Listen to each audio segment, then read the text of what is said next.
Today, I'm going to show you how to save extracted audio from your video in CapCut. Even if you don't have CapCut Pro, you'll learn a simple workaround that lets you get your audio in MP3 format, free and clear. If you've ever hit that annoying paywall after extracting audio in CapCut, this tutorial is absolutely for you.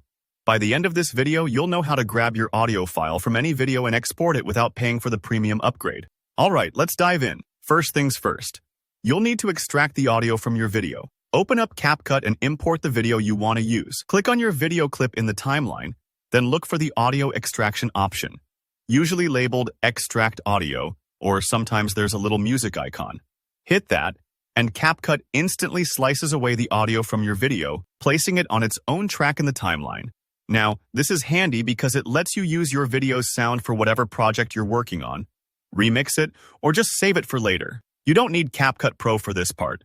It's totally free and takes just a few seconds. Take a moment to let CapCut work its magic. You'll notice the audio track appears below your video on the timeline. But here's where most people hit a snag. When you try to export just the audio, CapCut pops up that Upgrade to Pro message. You'll see it if you go straight to export. And that can feel pretty frustrating, especially if you only need a simple audio file and don't want to pay for premium features. Don't worry though, there's a clever workaround you can use, and it doesn't take long at all.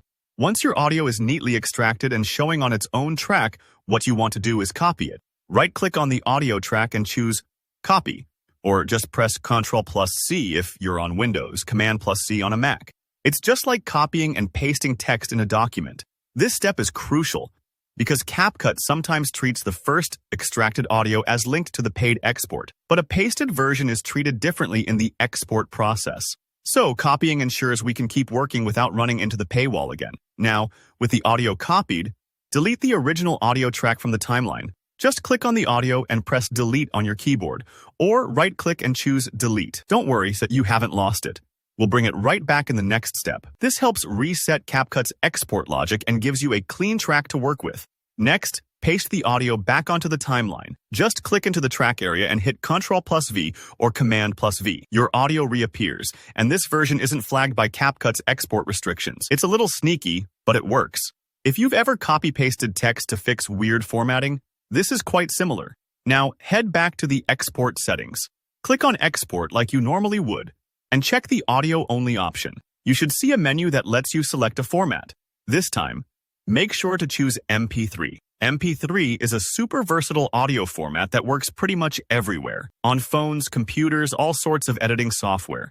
You can rename your file if you prefer and pick a destination folder where it'll be saved. Finally, click Export. CapCut will package up your audio file and spit out a crisp MP3, ready for sharing, mixing, or just listening back.